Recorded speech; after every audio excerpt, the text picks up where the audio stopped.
So, what happens when a corporate takeover isn't about profits, but about pure artistic revenge? We're about to dive into one of the wildest corporate clashes I have ever seen. It's a story about ambition, payback, and a currency called glitter. And it all kicks off on a day that feels totally normal, right up until the moment it absolutely isn't. Okay, picture this. You're a top executive, you step off the elevator feeling, and this is a quote, better than any real housewife of anything. You're furious because some author is about to buy the entire division you spent years building. All you need is a coffee before you face the music. Sounds simple enough, right? And there's the gut punch. 10 shittons of glitter, which is basically $500,000 in this world, is the price tag on her entire career. But you know what the real kicker is? The money he's using to do it came from a book that she marketed into a bestseller. You can just feel the injustice. So this is what we're going to figure out. Who is this Mr. Bubbles, this author who is apparently swimming in glitter? And what could our executive have possibly done to make someone so angry they'd stage a corporate takeover just out of spite? Well, to get that, we've got to meet the players in this game. All right, first up, let's meet our protagonist, Palimpsest Anastasia Delphine Vellocet. In her own mind, she is the queen of the corporate game, someone who has fought tooth and nail to get where she is. All these little details really build a fascinating picture, don't they? The new car, the basic bitch blend coffee, the brand new $2,500 shoes. It all paints this image of someone who has earned her status symbols. She is deeply invested in the look of success she's built for herself. This is her division, and in her mind, she's earned every single piece of it. Wow, you can just feel the rage in that, can't you?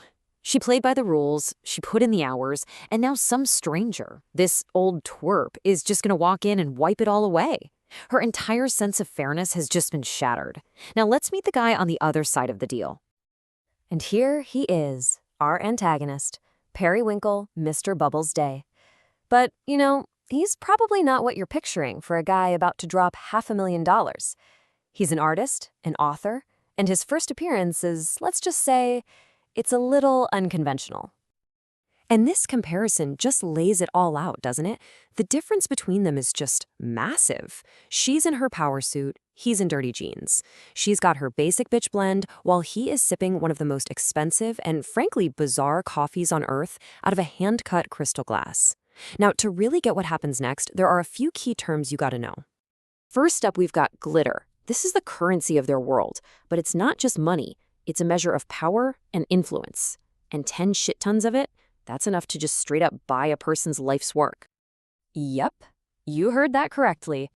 It's coffee made from beans that have passed through the digestive system of a small mammal.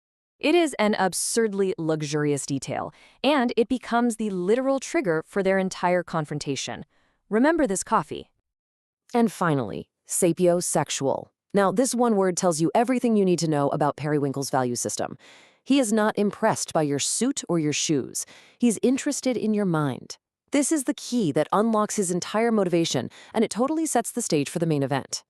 So Palimpsest, totally stressed out and distracted, is walking outside. She sees a guy who she assumes is homeless and, decides to do a small act of charity.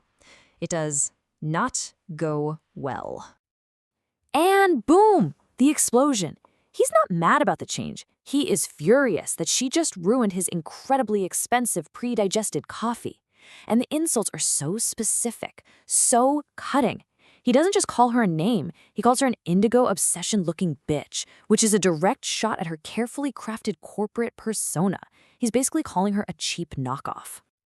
And he just keeps going. This is not some random rant. This is a surgical deconstruction of everything she is, or at least everything he thinks she is.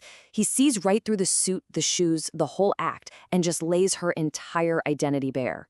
And then comes the big reveal. In that one single line, it all clicks into place. This is not a homeless man. This is Periwinkle Bubbles, the author, the buyer. And this whole bizarre, humiliating scene was just the opening act. And just to prove he has all the power, he immediately orders Kopi Luwak coffee and snacks for her entire office. The bill? $4,515. He drops more on coffee than most people make in a month, all just to make a statement.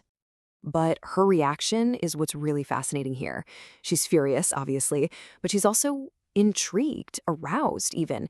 He didn't just insult her, he completely dominated her, seized all of her power, and in doing that, he created this bizarre, undeniable connection. The entire power dynamic has just been flipped on its head. So now we're starting to get it. This is not a standard business deal. This is something way more personal. It's not about acquiring a company. It's about settling a score over the nature of art itself. You have to be asking, why go through all this trouble, right? Why the disguise, the public humiliation, the insane coffee order? Why buy an entire company just to get at one single executive? Well, the answer gets to the very core of this whole conflict. And there it is. His target was never the company. It's the person that crunches numbers. It's Palimpsest. He sees her as the source of a huge artistic crime, and he's not just here to punish her. He's here to force her to make it right. So here it is, the artistic crime he's avenging. She took his raw, unfinished art and sold it like it was some cheap product. She ignored all its substance, slapped a label like mommy porn on it, and then pushed it to the completely wrong audience, all so she could hit her sales numbers.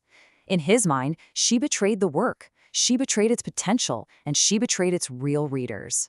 So this takeover isn't just revenge, it's a hostile intervention to save the rest of his books from the same fate. This quote right here reveals his entire philosophy. He is criticizing a system where the people that crunch numbers hold all the power, where what sells is way more important than what has artistic integrity. He feels like she wouldn't help him make his art real on his own terms. So now, he's just taking over the whole operation to do it himself, with her as his very unwilling employee. And that is the final provocative thought he leaves us with. See, this isn't just about one executive and one author. It's a question he's aiming at our entire culture.